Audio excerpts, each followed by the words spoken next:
Toys R Us was my family. I have spent the better part of my adult life working for the company, so it has been thoroughly devastating.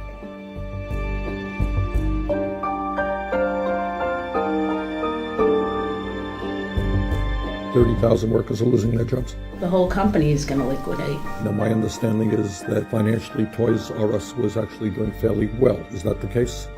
Yes, they walk away with all this money, and hardworking, loyal, dedicated people are left with nothing.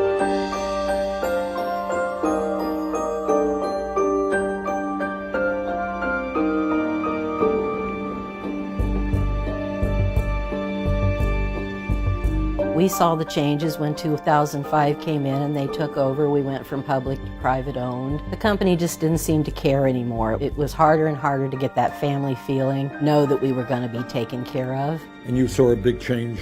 We did. Suddenly there was no investment in the people. It was just, you're just another building, just sell some toys. And eliminating a lot of full-time positions, which a lot of people lost their health insurance. Right. So as a result of that takeover, wages and benefits suffered. Correct. The liquidation started in February, and we kept saying, well, what's the severance? What's the severance? Every week they were working it out with the bankruptcy judge. And then we were more than halfway into the liquidation, and that's when they let us know that we were getting nothing. So 30 years and then you're let go without a penny. They had originally said that there was going to be severance for the first wave of stores, and 2 weeks later, through the bankruptcy court, they said severance is 0. It's been a family for us. You don't stay at a job for 30 years and not gain connections with the people you work with.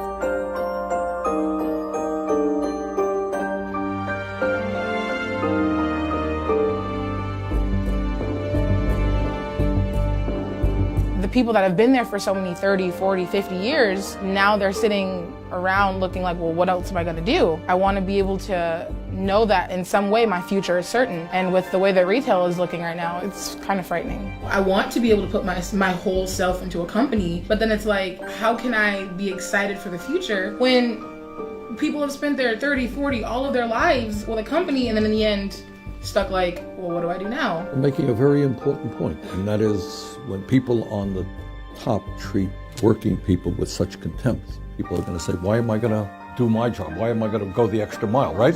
Why should we? We're going to get double-crossed, and that's a vicious circle.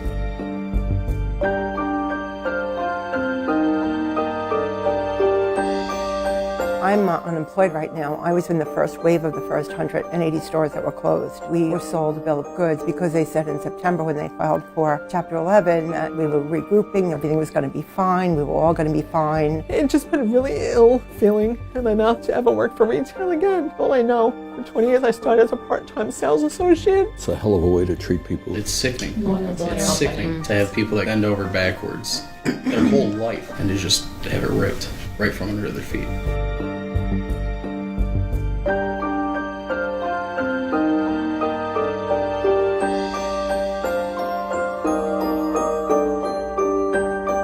How does this company, these two companies, walk away with $470 million and live with themselves? Well, that is the question. I think you know it better than I do, is that their concern is not for the people who built the company, people who work at the company. You are just numbers on a piece of paper. People are like, oh, retail is such an easy job. They just stand around, smile, and that's not it. We give you guys the experience. We put our all into making sure that you're happy, your kids are happy. We just want something to show for it. We work hard. I've gone on 2 job interviews, but neither one of them offered health insurance, which is a deal breaker for me. I have a husband that has some health issues. This is a tough time for you all, I know.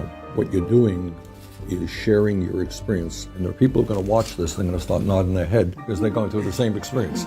You're not the only people. We didn't think anybody really wanted to hear our story, so I appreciate everybody's support and can only hope for the best.